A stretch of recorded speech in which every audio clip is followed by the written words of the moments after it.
the institutions of power, they're not going to correct themselves on this. They need to be confronted on this. They're not going to drop the cases, the charges by themselves. Somebody needs to confront them on this, and that's what makes it that much more frustrating that the so-called leaders of this movement, this people's movement, the politicians that we elected to represent us and to wield power on our behalf, they won't speak on this issue. They have the platform to make this national, like the center of attention.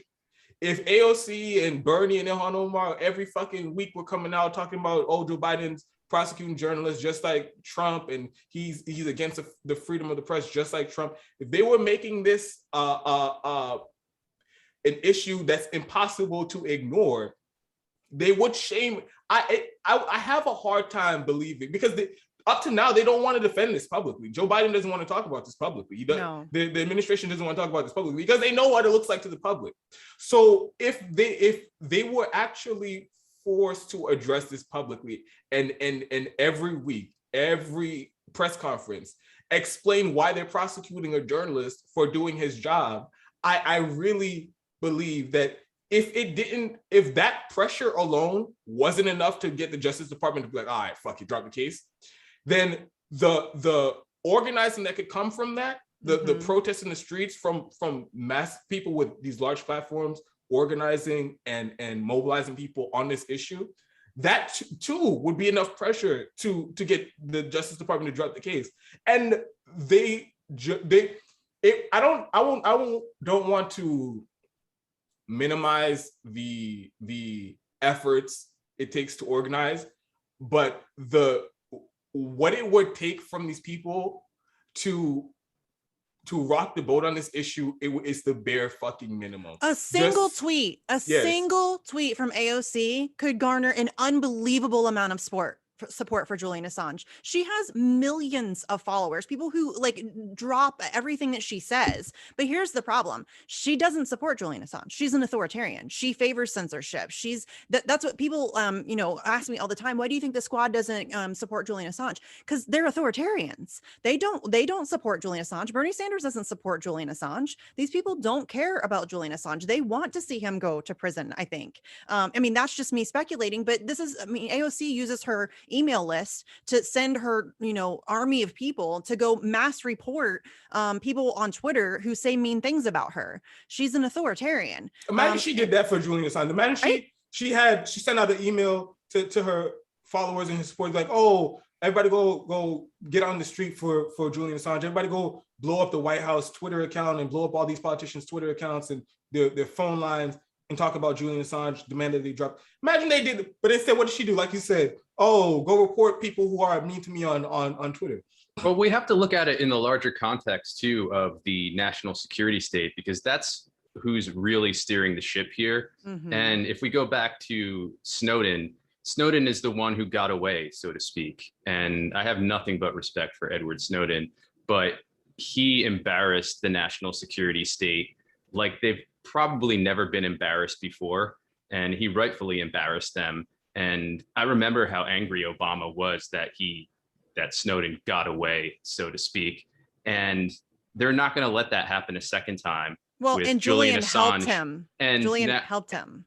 And now that Biden is the president and the DNC status quo is back, and the DNC is essentially the bedfellow of the national security state, these politicians, no matter how progressive they are or they make themselves out to be, they're not going to lift a finger for Assange, because the national security state will destroy or at least severely impede their careers. And they're careerists, and they care about themselves and their own welfare only. And we're seeing that with, as we just discussed, how they can't even utter a single word in defense of Julian Assange. They can't even bring themselves to say his name. Yeah, Bernie Sanders has still to this day never said Julian Assange. Since he's been arrested, he's never said his name once. That's inexcusable. Yeah. Again, that's one of those things where you can just draw a line, and I don't care what explanations. I don't give a fuck what they come out and say at this point. After 2 years, after he's been dragged out of the embassy, and you sat there and did nothing as he was being tortured, and his rights being denied, and wasn't allowed to meet with his lawyers, wasn't allowed to get the necessary healthcare. And again, on the whole backdrop of him being a journalist, being prosecuted for journalism. 2 years go by, you're the most powerful people in the country, and you won't even say his name. You won't say a word about it. But Misty, like you said, they don't actually support Julian Assange. And that's a point that I hope everybody in new media can drill home to their audience. They don't support Julian. It's not like they're wringing their hands like, oh my God, I hope Julian Assange is okay, but I just can't say anything. They don't give a fuck. They don't give a fuck. They don't support him. Their career is more important. They wouldn't put their career or do anything that they think will jeopardize their career, even if it means speaking up on one of the most important cases that's happening right now.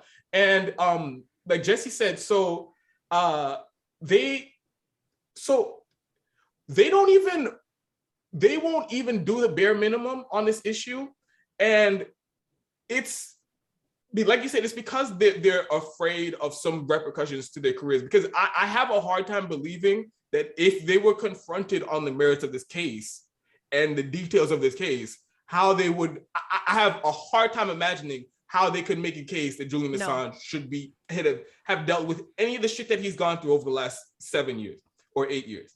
So they know this shit is wrong, but they don't want to do it because they won't do the right thing because they're more concerned about their careers. And this gets to the beef between the left and these politicians. So I get it that it's a hard thing to risk everything and to stick your neck out and put it all on the line for an important issue, even if it's just. A lot of people, whether it's because of their family, their financial situation, or whatever, some people, it's hard for them to do that. But when you take and again, I'm not justifying not taking a stand when you should. Anybody should, regardless of the cost. But when you take it upon yourself to become a politician and a leader, and you want to lead this movement, well, then you need, and this is a quality that I think we should be more aware of in the future. You need to be willing. You can't have those reservations. You can't have those thoughts about your career or what's going to happen to me if I say this. That can't cross your mind at all, because when that happens, you start making those calculations like, oh, well, Julian Assange is important, but if I say anything about it, what about Medicare? Like, then you make these calculations that you don't need to make, and it makes you come off as weak, and it makes you fall in line with the status quo and the establishment. So if you're going to take this position and you're going to say, you know what, hey, everybody, donate millions of dollars to me, come donate, spend countless volunteer hours trying to get me elected and put me in a position of power. Okay, with that power comes responsibility. And with that, in that responsibility is the responsibility to do the right thing regardless of the cost. And like I said, it may be harder for regular people to do that, but you took it upon yourself to become a public figure, and not just a public figure, one of the most powerful people in the country. Well, again, I don't even want to give credence to that bullshit excuse about, oh, what about my career? They've cemented themselves in popular culture and politics for the rest of their lives. No matter what happens, no matter how controversial a take they take on any issue is, they'll be fine. So, but still, like this whole mindset, it's ridiculous, and it's inexcusable. And people, if you extrapolate that, you would always have a reason to not do the right thing.